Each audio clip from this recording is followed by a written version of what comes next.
सहनाववतु सहनौ भुनक्तु सह वीर्यं करवावहै तेजस्विनावधीतमस्तु मा विद्विषावहै।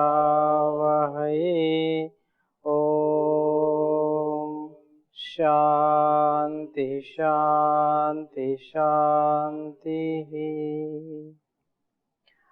प्राण सूक्त का स्वाध्याय हम कर रहे हैं, जिसमें लगभग 24 मंत्रों का स्वाध्याय हमने किया, जिससे यह प्रतीत होता है कि ये जो प्राण विद्या है, जो प्राण है, हमारे जीवन का जो आधार है, हमारे जीवन का जो कारण है, हमारे जीवन का जो मूल है, इसकी साधना से व्यक्ति अपने जीवन में अमूल चूल परिवर्तन कर सकता है।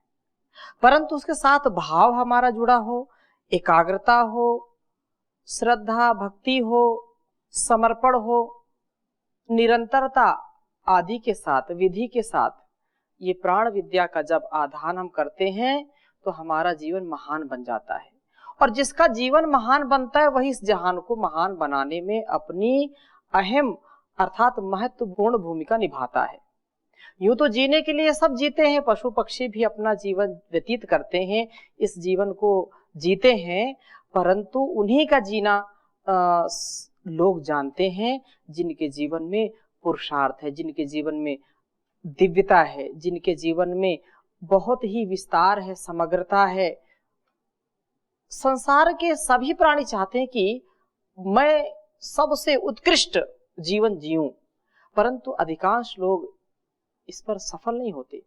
उसका कारण यही है कि हम जब प्राण विद्या को नहीं जानते, प्राणायाम को हम अपना साधन नहीं बनाते हैं, तो कहीं ना कहीं हमारा बिखराव हो जाता है, कहीं ना कहीं स्वार्थों का टकराव हो जाता है, जिससे व्यक्ति आगे नहीं बढ़ पाता है। और जब व्यक्ति प्राणायाम करता है, प्राणायाम विद्या को अपनाता है, तो वो हमेशा संतुलित रहता है, हमेशा उसकी जो भावनाएं हैं, जो इच्छाएं, वो सात्विक होती हैं, आध्यात्मिक होती हैं।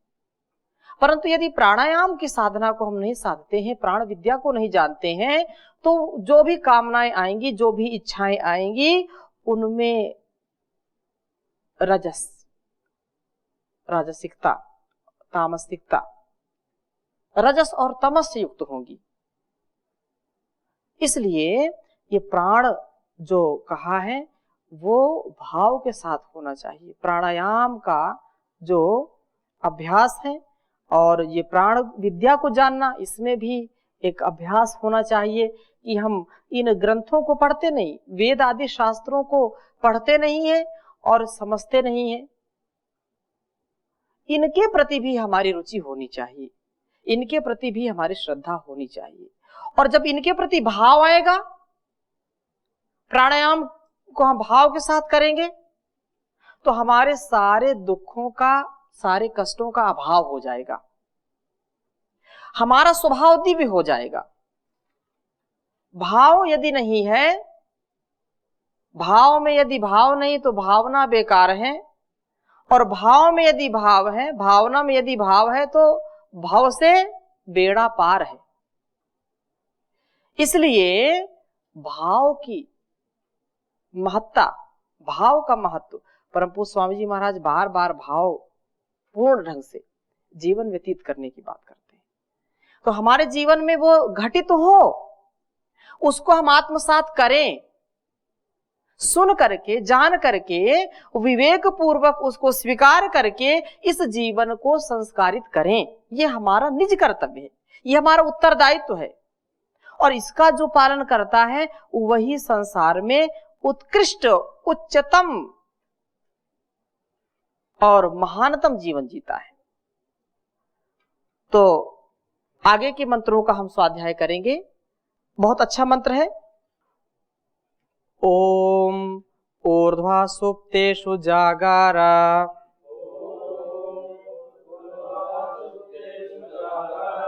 ननु तिर्यं निपद्यते न सुप्तमस्य सुप्तेषु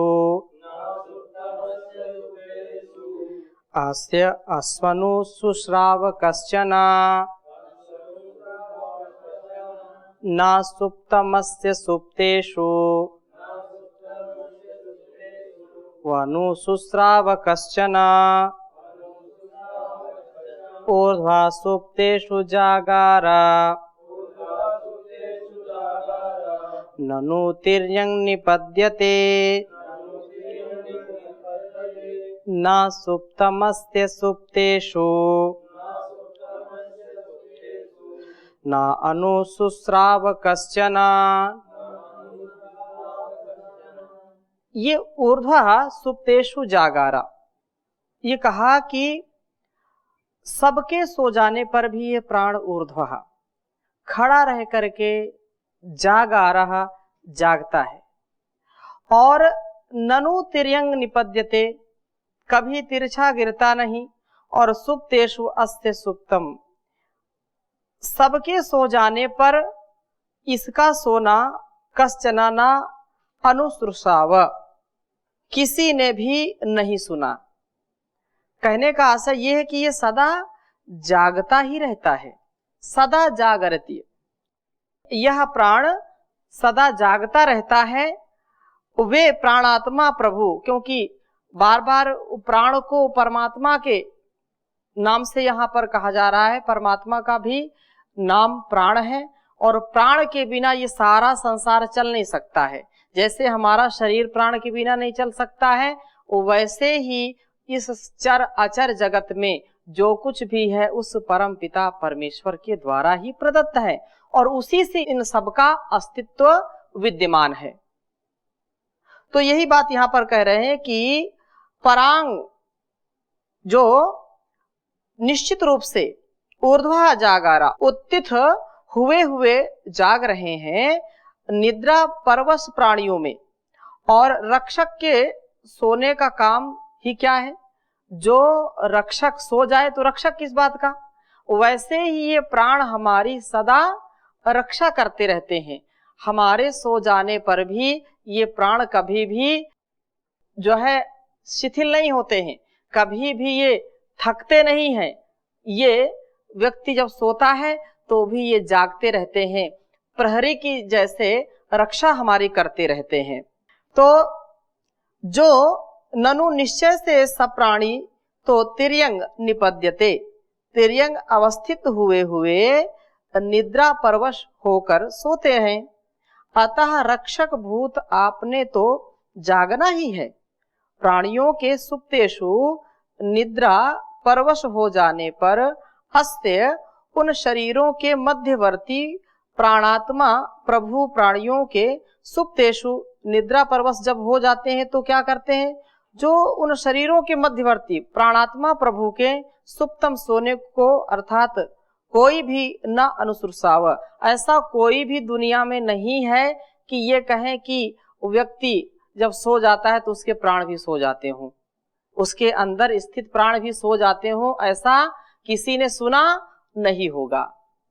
अगर प्राण सो जाएं तो इसका तात्पर्य यह है कि वह इस धरा से जो है प्रयाण कर चुका है, इस संसार से वह चल बसा है, यहां से चला और कहीं जाकर के बसा, उसने यह शरीर को छोड़ दिया है।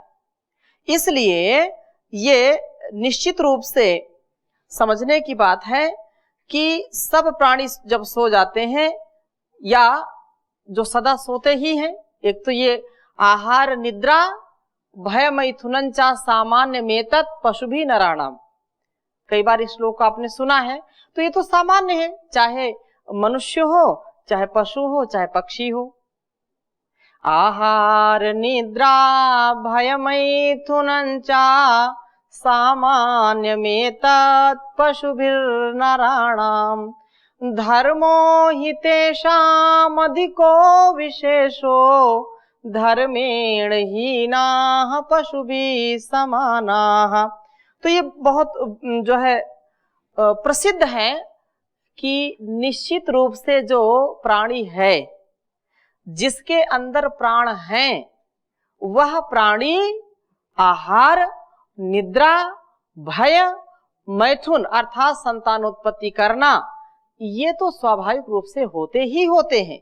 लेकिन उस सोने की अवस्था में भी किसी ने ये नहीं सुना होगा कि अमुक व्यक्ति सो गया और उसके प्राण भी सो गए। ऐसा किसी ने किसी के मुख से सुना नहीं है। यो जागारा तम ऋचा कामयन्ते, ये जो जागने की बात है, जो जागरूकता की बात है, जो हमारे दिव्य भावों की बात है, उसमें हमारे प्राणों का बहुत बड़ा योगदान है, बहुत बड़ा इसका महत्व है। इसलिए ये प्राण जो है जाग करके, मतलब ऐसे तो हमेशा 24 घंटे जो है 7 दिन 12 महीने अर्थात 365 दिन कभी सोते ही नहीं है, ये चलते रहते हैं। कभी आप प्रयत्न करते हो क्या कि अब मैं श्वास ले रहा हूं, अब छोड़ रहा हूं? जब आप ध्यान करते हो तो आपको लगता है कि अब मैं श्वास ले रहा हूं, छोड़ रहा हूं। नहीं तो हाथ भी चलते रहते हैं, मुंह भी चलता रहता है, नजरें भी, हमारी दृष्टि भी चारों ओर चलती रहती है और श्वासों पर हमारा कोई ध्यान नहीं होता है, लेकिन श्वास भी हमेशा चलते रहते हैं, कभी भी बाधित नहीं होते। निर्बाध गति से ये सदा सर्वदा सर्वत्र हमारी रक्षा करते हैं, चलते रहते हैं। कितना बड़ा विज्ञान उस परमात्मा ने हमारे शरीर में फिट किया है।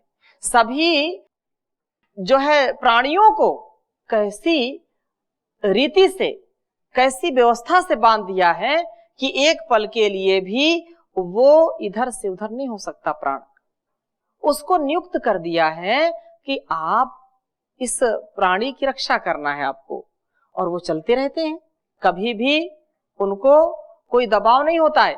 और हमको उस परमात्मा ने सब कुछ दे दिया, सब कुछ उसने दे दिया है, लेकिन हम उसके प्रति कभी कृतज्ञता का भाव लाते नहीं है, भूल गए उसको। परमात्मा ने इस शरीर को, इस जहान को इसलिए बनाया है कि हम उस महान, सबसे महान परमात्मा को पा सकें। ईश्वर ने प्रकृति बनाई है किसके लिए? अपनी ओर बुलाने के लिए। लेकिन प्रकृति में हम अपने आप को बिल्कुल ऐसा खो दिए कि हम उसको इसको भुलाने के लिए माना कि बनाया प्रकृति। ऐसा कदापि नहीं विचार करना चाहिए। हमारा तन और मन जब पूर्ण रूप से स्वस्थ होंगे, अपने में स्थित होंगे, तो ही हम उसका चिंतन कर सकते हैं, उसका गुणगान कर सकते हैं, उसका मनन कर सकते हैं। आप देखिए कितना यहाँ लोग जो है व्यापार, वो बात अलग है, देश काल परिस्थिति में कैसा क्या होता है, परंतु विचार करिए कि उस परमात्मा ने क्या नहीं दिया हमारे लिए। और 24 घंटे वो यंत्रों को फिट करके रखा है कि इसको ऐसे करना, इसको ऐसे करना और ऐसे ही चलना, इसको, इससे कभी इधर उधर नहीं होना। विचार करो एक छोटी सी बात, ये हमारी जो आंखों की पुतलियां हैं, ये हमारे जो है पलकें हैं, ये काम करना बंद कर दें, कितना जो है नुकसान उठाना पड़ेगा। ये बहुत बारीकी की बात है, बहुत सूक्ष्म बात है तो ठीक है। अब कभी आपने प्रयत्न पूर्वक पलकों को झपका या बंद किया क्या? नहीं। लेकिन ये पता नहीं हमको 24 घंटे में कितनी बार जो है पलकें हमारी नीचे ऊपर हो जाती हैं, ये हमारी पुतलियां किधर से किधर जाती हैं पता होता है? कोई गिनती कर सकता है? ये सब व्यवस्था किसने की है? उस परमपिता परमेश्वर ने की है। यदि ये जो केवल नीचे ऊपर ना हो, अभी देखिए 5 दिन में 10 दिन में आपकी क्या स्थिति होती है, बहुत भयंकर स्थिति हो सकती है। तो हमारे अंदर का जो सिस्टम है वो हमारी हमेशा रक्षा करता रहता है। हृदय अबाध गति से काम करता है, कोई बाधा नहीं। रक्त संचार हो रहा है, हम सो रहे हैं, हमको कोई पता नहीं कि अंदर कितनी फैक्ट्रियां अपने अपने काम कर रही हैं। इतना सब कुछ देने पर भी उस परमात्मा को हम क्या देते हैं? कुछ देते हैं क्या? या उसको कुछ आवश्यकता है क्या हमारी? नहीं आवश्यकता है, लेकिन हम उसको भुलाएं नहीं। उस परमात्मा के प्रति सदा सर्वदा हमारा समर्पण होना चाहिए, जो इस प्राण को दे करके सारे जहान का सुख दे दिया है। और ये प्राण ना हो, शरीर बहुत अच्छा बना दे और उससे प्राण निकाल ले या प्राण उसमें छोड़े नहीं, तो उस शरीर की कोई कीमत है क्या? कोई कीमत नहीं शरीर की। शरीर तो मिट्टी है, इसकी कोई कीमत नहीं है। प्राण से इसकी कीमत है। और प्राण ऐसा प्राण कि परमात्मा ने कह दिया कि इसकी रक्षा करनी है, 24 घंटे करनी है। तो एक क्षण के लिए भी ये प्राण रुकते नहीं है, कभी थकते नहीं, कभी कहते कि थक गए। कोई व्यक्ति विचार करता है अब तो बहुत श्वास ले लिया, बहुत थक गया, अब मुझको थोड़ा सा विश्राम चाहिए, अब जो है 2-4 मिनट या 10 मिनट आधा घंटे में श्वास नहीं लूंगा। ऐसा कोई करता है? और ये बात विश्वास से रखिए, अगर परमात्मा ये मनुष्य के ऊपर छोड़ देता, जीवों के ऊपर छोड़ देता कि चलो तुम्हारे ऊपर ही निर्भर करता है, जब तुम जो है श्वास लेना और जब छोड़ना, जब ही ये व्यवस्था चलेगी, तो लोग बहुत जल्दी थक जाते, अपनी श्वास बंद कर लेते, या कभी ऐसी जो है लापरवाही करते, आलस से प्रमाद करते कि अपने आप ये धड़कनें रुक जाती। लेकिन कुछ नियम उसने अपने हाथ में ले रखे हैं कि नहीं? श्वास लेना ही भूल जाते वो। क्यों? क्योंकि दूसरे स्थान पर उनका दूसरे विषयों में मन लग जाता। कुछ ऐसे हैं कि भोजन छोड़ देते हैं नाराजगी में, कुछ ऐसे भी होते कि ठीक है मैं अब देखो, मैं देखता हूं क्या करते हो, अब श्वास लेना ही छोड़ दिया मैंने, लो है। इसलिए वह परमात्मा कितना कारसाज है, कितना वो महान है कि इस संसार को बना करके, और बस यही हमारे मन में कामना होनी चाहिए कि जो कुछ ईश्वर करता है अच्छा करता है, उसका जो विधान है, जो संविधान है, उसके प्रति हम पूरे कृतज्ञ रहें। अच्छा देखो कितनी प्राणवायु। अच्छा ये संसार में किसी को श्वास लेने का कोई जो है टैक्स भरना पड़ता है क्या? किसी को पानी पीने का टैक्स भरना पड़ता है क्या? हाँ, शहरों में लोगों ने ऐसी व्यवस्था है, मैंने पहले ही कह दी इस बात को कि देश काल परिस्थिति में लोगों ने ऐसा किया है, लेकिन ये सर्वथा ईश्वर की ओर से तो बिल्कुल कोई इसका पैसा ही नहीं है। आप हॉस्पिटल में जाएंगे और ऑक्सीजन यदि लगाना पड़ गया तो चार्ज अधिक देना पड़ेगा। हाँ, ऑक्सीजन यदि लगाना पड़ेगा तो निश्चित रूप से चार्ज देना पड़ेगा।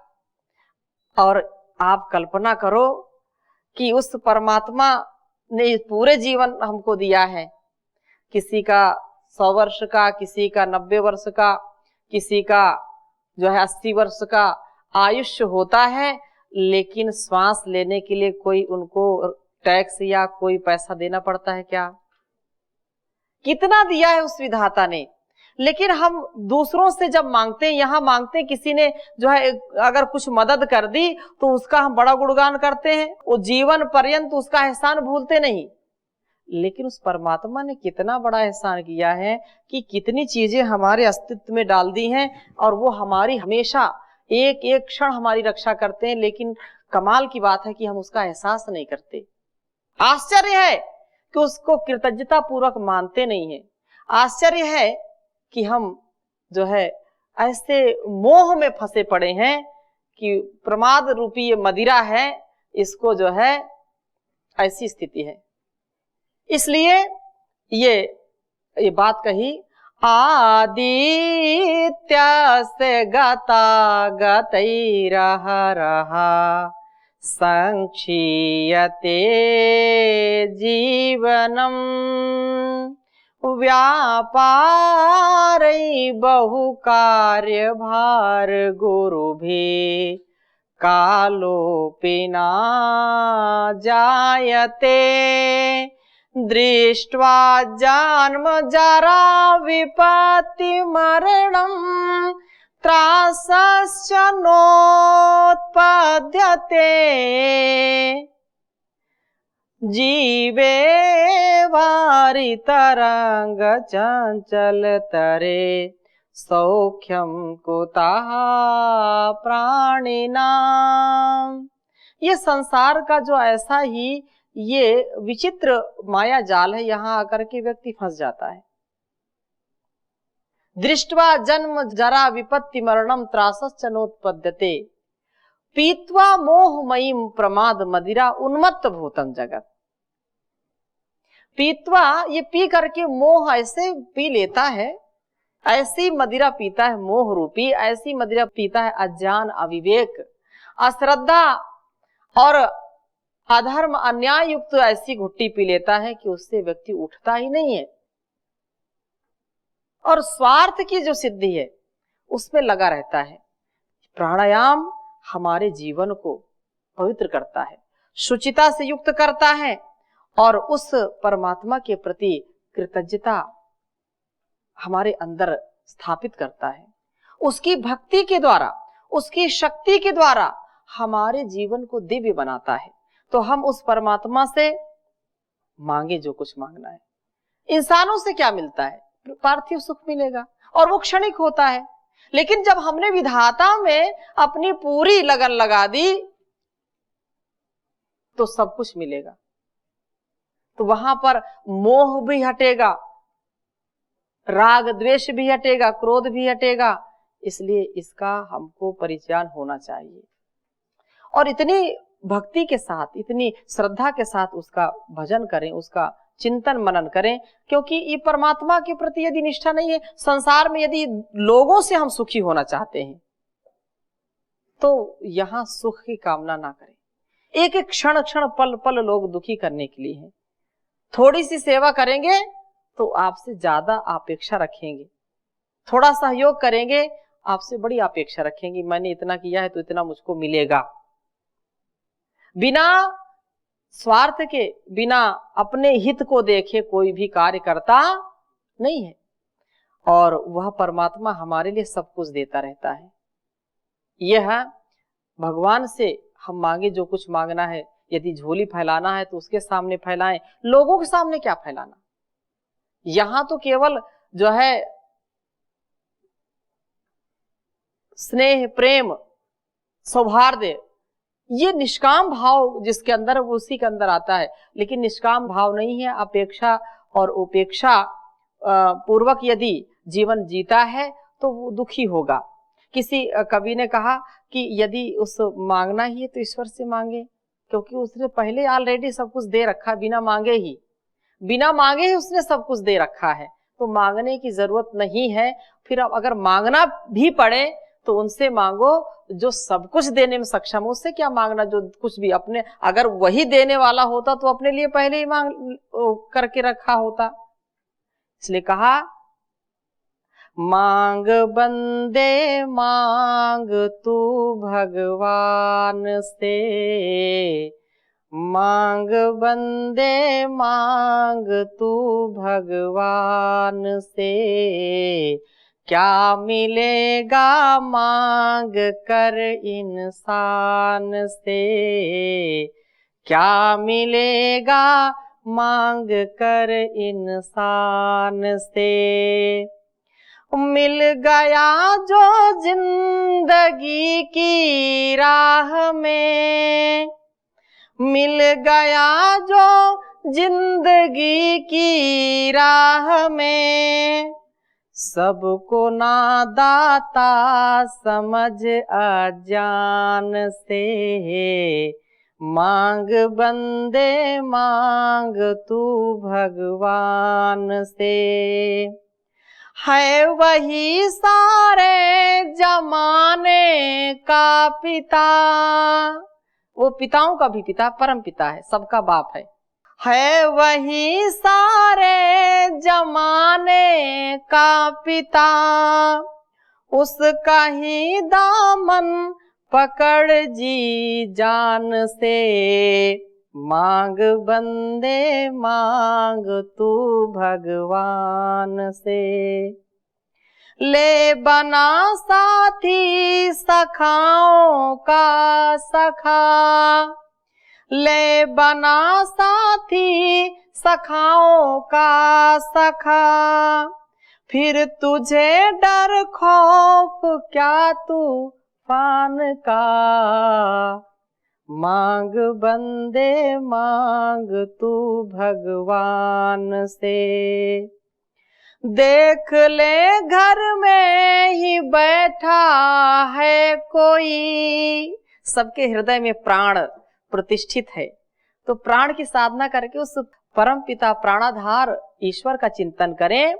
देख ले घर में ही बैठा है कोई, मिल जरा एक बार उस मेहमान से, मांग बंदे मांग उस भगवान से।